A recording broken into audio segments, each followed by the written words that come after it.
Voici Marie, une femme de 70 ans. Comme beaucoup d'autres, elle souffre d'une maladie cardiaque et de douleurs chroniques causées par l'arthrite. Elle reçoit déjà plusieurs soins et services de santé. Comment peut-on s'assurer que les soins et services qu'elle reçoit répondent à ses priorités et produisent des résultats concrets sur sa santé, sa qualité de vie et son autonomie?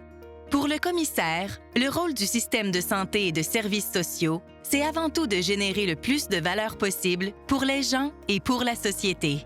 Mais qu'est-ce que cela veut dire, générer de la valeur? Est-ce qu'on parle de valeur monétaire ou de valeur morale? Un peu des deux. Et plus.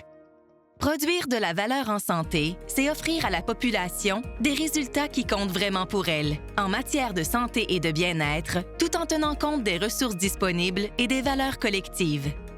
Parmi les ressources dont il faut tenir compte, en plus des dépenses associées au système de santé, nous pensons entre autres au travail du personnel de la santé et aux infrastructures, comme les hôpitaux et les équipements médicaux. Par valeur collective, nous entendons par exemple l'équité, le respect ou la durabilité. Revenons à Marie.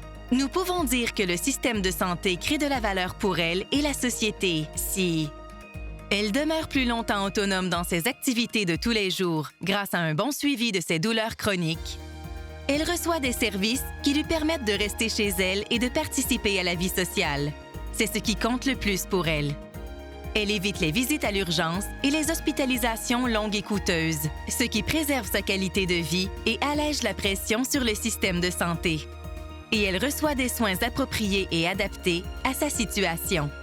Penser en termes de valeur, c'est changer de regard sur notre façon d'évaluer le système de santé. C'est se poser une autre question que combien de soins sont donnés, mais plutôt, est-ce que ça fait vraiment une différence pour la personne?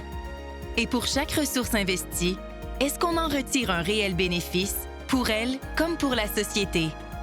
Pour en apprendre davantage sur l'utilisation de la notion de valeur et sur les travaux du commissaire, visitez le www.csbe.gouv.qc.ca.